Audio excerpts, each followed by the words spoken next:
ပိုင်လော့တွေပဲမောင်းနေမှာပေါ့ထင်တာပေါ့မြင်စရာပေါ့သုံးသပ်စရာပေါ့မှန်တယ်လေကျွန်တော်တို့အတိအကျမသိဘူးအဝေးကြီးမမြင်ရအောင်ဒါပေမဲ့ချက်လက်တွေကိုကျွန်တော်တို့မမြင်ရတဲ့မြုပ်ကွက်တွေကျွန်တော်တို့မမြင်ရတဲ့သူတို့အတွင်းပိုင်းထဲမှာဖြစ်နေတဲ့အခုလိုရုရှားပိုင်လော့တွေ လာပါမြန်မာ New Media Channel ကနေကြိုဆိုလိုက်ပါတယ်ကျွန်တော်ရဲ့ channel မှာသတင်းထူးသတင်းဦးတွေကိုနေ့စဉ်နဲ့အမျှအစစ်ဆက်မပြတ်တင်ဆက်ပေးလို့နေပါတယ်ခုလိုမျိုးသတင်းထူးသတင်းဦးတွေကိုအချိန်နဲ့တပြင်းညီကြည့်ရှုနားဆင်နိုင်ဖို့ကျွန်တော်ရဲ့ channel ကို subscribe လေးနှိပ်ပေးဖို့ပြောကြားရှင်ပါတယ်ပါလိမ့်မယ်ဂရင်းနယ်စပ်မှာအခန်းတွေသိမ့်ပိုက်ရရှိတဲ့သတင်းတွေနမ်ဆန်ဖက်ကနေပြီးတော့တကြောအကုန်လုံးတောက်လျှောက်ဆင်းလာပြီးတော့လာရှိုးကိုပတ်ပိတ်ဝိုင်းနိုင်တော့မဲ့အခြေအနေတွေမူဆယ်မြို့105မိုင်ကြာသွားပြီးတဲ့နောက်မူဆယ်မြို့ကိုပတ်လဲပိတ်ဝိုင်းပြီးတော့မူဆယ်မြို့ထိထိုးဖောက်နိုင်တော့မဲ့အနေအထားတွေလောက်ကိုင်မြို့အဝင်ဂိတ်ကိုတော်လိုင်းတပ်ဖွဲ့တွေကသိမ့်ပိုက်ပြီးတော့တော်လိုင်းအလံတိုင်းသားတို့ရဲ့အောင်လံတွေလွှင့်ထူနိုင်တဲ့အကြောင်းတွေဒီပြင်ကိုလည်းပဲကျွန်တော်တို့ဒီသူကာကွယ်တပ်နဲ့တိုင်းသားတော်လိုင်းတပ်ဖွဲ့တွေဘက်ကမြင့်မြတ်စွာတပ်ပေးဆက်ဆွန့်လွတ်သွားတဲ့ရေကောင်းတို့ရဲ့ဒီကွဲပွဲရာပေးဆက်ဆွန့်လွတ်မှုတွေကိုဂုဏ်ပြုအောင်မြင်ခြင်းတွေအားလုံးတွန်တွဲပြီးတော့ကြားသိနေရတဲ့အခြေအနေဖြစ်ပါတယ်ဒီထဲမှာလှုပ်ခတ်လာတဲ့အနေအထားတစ်ခုရှိပါတယ်ဒါကလည်းမြန်မာပြည်အလဲပိုင်းပလဲနယ်ဘက်မှာဖြစ်ပေါ်ခဲ့တဲ့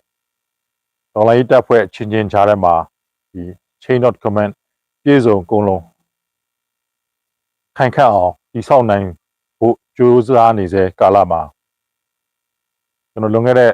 3-4လကတင်ပြခဲ့တဲ့အတိုင်းပါပဲထိရိတ်ကိုခိုကြသူချင်းထိရိတ်အနေငယ်ကွဲလွဲတဲ့ခါမျိုးမှာဖြစ်တတ်တဲ့သဘောတဘာဝအတိုင်းမြေပြင်ပုတ်တိုက်မှုလေးတွေတချို့ကြားသိရပါတယ်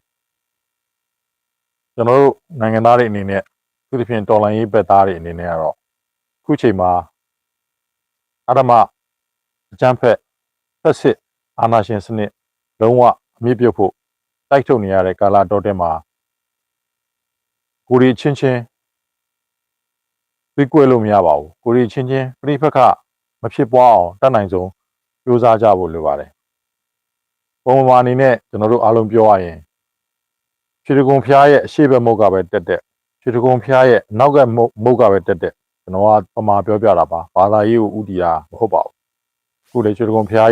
ကိုယ်တိုင်လည်းဖက်စစ်အာဏာရှင်တွေရဲ့အတင်းအဓမ္မစက်ကြီးကောက်ခံခြင်းကိုခံနေရတဲ့ကာလပါအဲ့တော့အရှိဘက်မုတ်ကပဲတက်နောက်ကဘက်မုတ်ကပဲတက်တောင်ဘက်မုတ်ကပဲတက်ဒီကဖျားရင်ပြင်ကိုရောက်ဖို့ပါ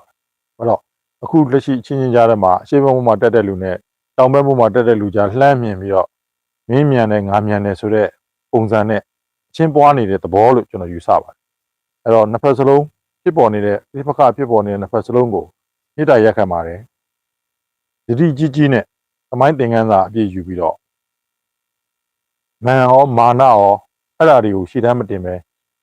ဥပဒေဆိုတဲ့နေရာမှာလည်းပဲစုတို့ဖွဲ့အတွက်ကိုအခြေတည်တဲ့လက်တော်ရေးဆွဲပြဋ္ဌာန်းသောဥပဒေထက်လူသားဆန်သောဥပဒေတွေနဲ့တော်လှန်ရေးသမားပြည်သားသောဥပဒေတွေကိုကျင့်သုံးဖို့တစ်ဖက်စလုံးကိုကျွန်တော်မေတ္တာရက်ခံပါတယ်မာနဆောင်အာနာဆောင်နောက်တစ်ခါဒေါသဆောင်ဒီဆောင်၃ဆောင်မှဦးစားမပေးစီလိုပါဘူးကျွန်တော် title တင်ထားတဲ့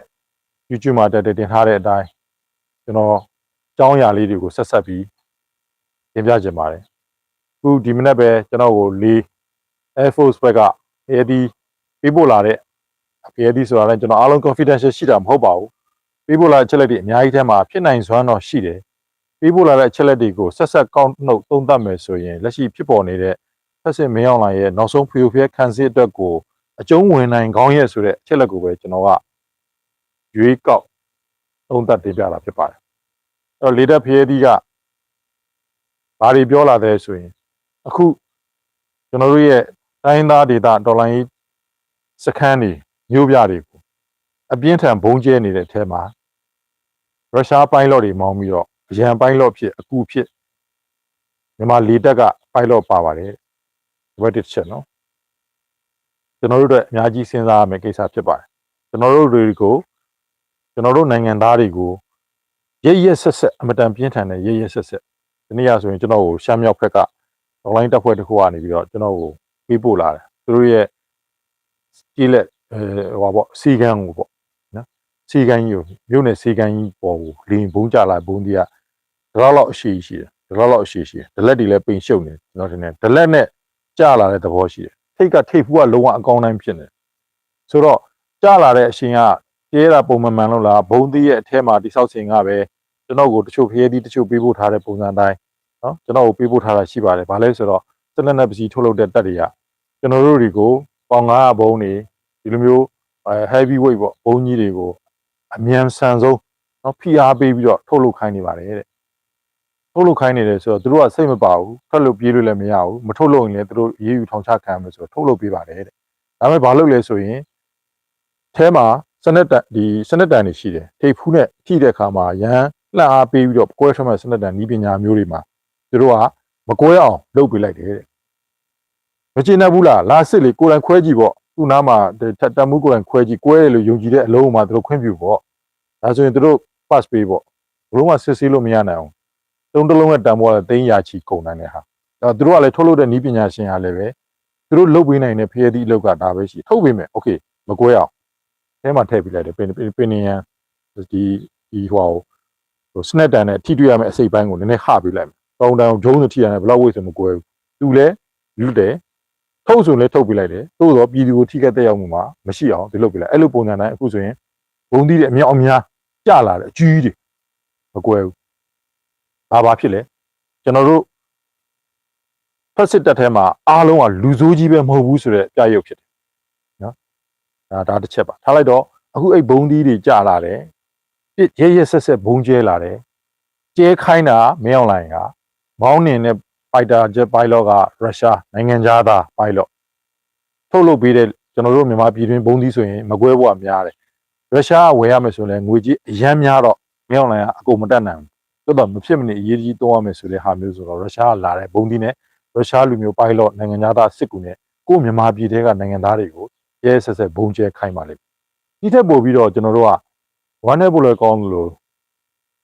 မခံကျင်စိတ်နဲ့လက်သီးကြစ်ပေါအောင်ဆုတ်ချင်စိတ်ကောင်းတဲ့သတင်းတစ်ခုကလည်းရှိသေးတယ်ဒါကဘာလဲဆိုတော့ပြီးခဲ့တဲ့နိုဝင်ဘာ30ရက်နေ့ကစပြီးတော့လာအိုကပိုင်းလော့တွေလာအိုဆိုတာတရုတ်နဲ့ကျွန်တော်တို့မြန်မာနဲ့နယ်စပ်နိုင်ငံသုံးဝက်ဆိုင်ရှိတဲ့နိုင်ငံအိန္ဒိချင်းနိုင်ငံမှာသေးသေးလေးပါကျွန်တော်တို့တော့ရှိတယ်လို့တော့မသိတဲ့နိုင်ငံကပိုင်းလော့တွေပါရောက်ရှိလာပြီးတော့ရုရှားတွေရှိမှာပညာသင်ရင်းနဲ့မြန်မာပြည်ကိုဘုံကျဲလက်ကျင့်နေပါတယ်ဒါဘလောက်ဝမ်းနေဖို့ကောင်းလဲပြောတော့မြန်မာတပ်မတော်ပြည်သူကိုကာကွယ်တော့တပ်မတော်ဆိုပြီးတွင်ကြီးကြော်နေအခုကြည့်2020ထိအေဂျင့်စိတ်ငြိမ်ပျော်ရွှင်စွာနဲ့စင်ကာပူနိုင်ငံကိုတောင်ကြော်တက်တော့မယ်လို့ကြုံဝါပြီးတော့တနိုင်ငံလုံးကိုမောင်းနှင်ဖို့ဥဆောင်တဲ့ခေါင်းဆောင်ကြီးကိုဘာမဟုတ်တဲ့ icon လေးရှိလို့ဖမ်းဆီးထောင်ချထားတာ icon ဆိုသူကင်တာလည်းမဟုတ်စစ်သားစဉ်းစားကြည့်စစ်သားတွေ icon ဆိုလူတိုင်းကြိုက်တဲ့နေရာမှာမောင်ကိုစင်းနဲ့ဝယ်လို့ရတယ်စင်ကာပူလိုနိုင်ငံကိုကြော်တက်ဖို့ထိစင်ကာပူနိုင်ငံမှာကိုရဲရင်စွာမိကုံပြောပြီးတော့တကယ်နှစ်တုံနှစ်ရှိစီမံကိန်းကြီးတွေနဲ့နိုင်ငံကိုနော်2015နဲ့2020ကြားလေးခဏရတဲ့၄နှစ်ခွဲလောက်လေးကိုကြောက်အောင်ထုတ်ဆွဲခေါ်သွားငင်းညှလိုက်တာဖွံ့ဖြိုးလိုက်တာလမ်းတွေကောင်းလာလိုက်တာဈေးနှုန်းတွေကျလိုက်တာစီဒီဆိုတခါလေးတက်ကြီးရေတန်းကောင်ဈေးကြီးနေပြီးတော့ဓာတ်စီဒီဇယ်ကဈေးပေါ်နေတာကြည့်အခုခေတ်နဲ့ဝယ်လို့တော့မရအောင်စုပ်ပြတ်တက်ရာချိုးရင်းဘာလဲဖက်စစ်အာဏာရှင်စနစ်ဖက်စစ်စစ်တပ်ကြောင့်ဒီတော့အခုဖက်စစ်စစ်တပ်မြန်မာတပ်မတော်လို့သာပြောနေတယ်အခုပြည်သူကိုပြန်ဘုံကျဲနေတယ်နိုင်ငံသားရဲ့အခုရုရှားပိုင်းလော့နဲ့တော့မလုံလောက်တော့လို့နောက်ပိုင်းရုရှားတွေမရောက်လာခဲ့တည်ရှိတော့ဝေးလွန်းလို့ပေါ့လာအိုပိုင်းလော့တွေနဲ့ကျဲကိုင်းမဲ့သဘောရှိနေအဲ့တော့ကျွန်တော်တို့အိန္ဒိယနိုင်ငံတွေထဲမှာမှတ်သားထားရမယ့်နိုင်ငံတစ်ခုထပ်တိုးလာတဲ့ဆိုတဲ့သဘောပါပဲပြီးတော့လည်းတခါ2008ဖွဲ့စည်းပုံအခြေခံရပဲဖြည့်ရှင်းကြပါလို့ထုတ်ပြန်လာတဲ့အိန္ဒိယတရုတ်နိုင်ငံကြီးကိုလည်းပဲကျွန်တော်တို့စောပိုင်းကတော့တတိကြီးထားပြီးကျွန်တော်ကြိုဆိုခဲ့ပြီမဲ့အခုချိန်မှာတော့ပြက်သားသားရှုတ်ချတယ်လို့ကျွန်တော်တို့ထုတ်ပြန်ရမှာဖြစ်တယ်ပြီးခဲ့တဲ့ရက်ကရပ်ဖက်အဖွဲ့အစည်းတွေထုတ်ပြန်တဲ့ကြေညာချက်ကိုကျွန်တော်လည်းကြိုဆိုပါတယ်တရုတ်နိုင်ငံရဲ့မိစားတစ်ဖက်ရေမိုးတစ်ဖက်လုံးမဖြစ်ဘူးဆိုတာကိုပြသရပါလိမ့်မယ်ပြ ပြက်သားမရက်တည်ရဲပဲနဲ့ဟိုးရခင်တော့တရုတ်ဘိန်းစားတွေရဲ့ဈေးပေါင်ကျိုးကိုစောင့်ပြီးတော့အချောင်ဈေးနဲ့ဝယ်ဖို့ကြိုးစားနေတဲ့စီးပွားရေးသမားစိတ်ဓာတ်ကိုတရုတ်နိုင်ငံရေးသမားတွေရှောင်ရှားနိုင်လိမ့်မယ်လို့မျှော်လင့်ပါတယ်တရုတ်မျိုးဆက်သစ်တွေဒီဟာကိုချက်ဖွဲ့လေးနိုင်ငံရေးဈေးပေါင်ကျိုးစောင့်တဲ့တရုတ်အစိုးရရဲ့လုပ်ရက်ကိုသမိုင်းမှာချက်ဖွဲ့လေးဖြစ်စဉ်တစ်ခုဖြစ်မှတ်တမ်းဝင်သွားမယ်လို့ဆိုတာကိုသိမယ်လို့ကျွန်တော်တို့ယုံကြည်ပါတယ်အဲ့တော့ဆက်ပြောရရင်လာအိုနိုဝင်ဘာ30ရက်နေ့ရောက်တယ်အခုဒီဇင်ဘာလတော့တဲ့မှာရုရှားပိုင်းလော်တွေနဲ့အတူတွဲပြီးတော့မြန်မာပြည်သူတွေကိုဘုံကျဲတပ်ဖြတ်တဲ့နေရာမှာလေ့ကျင့်ရေးကွင်းဖြစ်ဆင်းနေတယ်ဒါကိုဘယ်သူကပေးဖို့လာလဲမြန်မာလေတပ်ထဲကမခံကျင်တော့တဲ့ပိုင်းလော်တွေကပေးဖို့လာကျဲခံနေရတာကိုပြည်သူကိုမိဘကိုညီကိုမောင်နှမထုတ်လုပ်တဲ့လက်နက်ကိုနိုင်ငံထဲမှာထုတ်လုပ်တယ်ကျဲနေသူအမိန်ပေးတာကိုအတိအကျတိုင်းဘာကြောင့်နိုင်ငံသားတွေအားကိုးလာတယ်လဲဆိုရင်မြန်မာပိုင်းလော်တွေကိုတုံးတဲ့အခါမှာလွဲချော်ပြီးကျဲတာတို့ကိုအောက်ကကြီးတက်တဲ့ရဲဆက်လိုက်မရင်းကျင်နေတဲ့ကြီးတက်တဲ့ကိုပဲပြန်ကျဲပစ်တာတို့ဒါမျိုးတွေလောက်လာတာများတဲ့အတွက်ကြောင့်ပိုင်းလော်တွေကျွန်တော်သိရသလောက်အခုဆိုရင်ဘုံမှုအဆင့်ပိုင်းလော်တွေအထိပါခါတိုင်း fighter jet မောင်းနေပြီမဲ့အခုမောင်းခွင့်မပေးတော့ဘဲနဲ့ရက်ဖက်ရုံးတွေကိုပို့ပြီးတော့ထိန်းချုပ်ထားလိုက်တယ်ကျေကျုပ်သဘောထားလိုက်တာအများကြီးဖြစ်လာတယ်မြန်မာပိုင်းလော်ထဲမှာဆိုတော့ပြောရတဲ့ကျွန်တော်တို့မြန်မာလေတပ်ကိုပါဟုတ်ပါတယ်မြေပြင်ခြေနေရတော့ကောင်းကင်မှာပြန်နေတဲ့လေရင်တစ်စီးထဲမှာဘယ်ကောင်တက်မောင်းနေလဲကျွန်တော်မသိဘူးလေတပ်ပိုင်းလော်တွေပဲမောင်းနေမှာပေါ့ထင်တာပေါ့ညင်စရာပေါ့သုံးသက်စရာပေါ့မှန်တယ်လေကျွန်တော်တို့အတိအကျမသိဘူးအဝေးကြီးမမြင်ရအောင်ဒါပေမဲ့ချက်လက်တွေကိုကျွန်တော်တို့မမြင်ရတဲ့မြုပ်ကွက်တွေကျွန်တော်တို့မမြင်ရတဲ့သူတို့အတွင်းပိုင်းထဲမှာဖြစ်နေတဲ့အခုလိုရုရှားပိုင်းလော်တွေလာအိုပိုင်းလော်တွေကလာမောင်းတယ်အရန်ပိုင်းလော်နေနေပဲဗမာထိုင်ရတယ်ညီကာမတ္တနိုင်ငံတကာဥပဒေအရ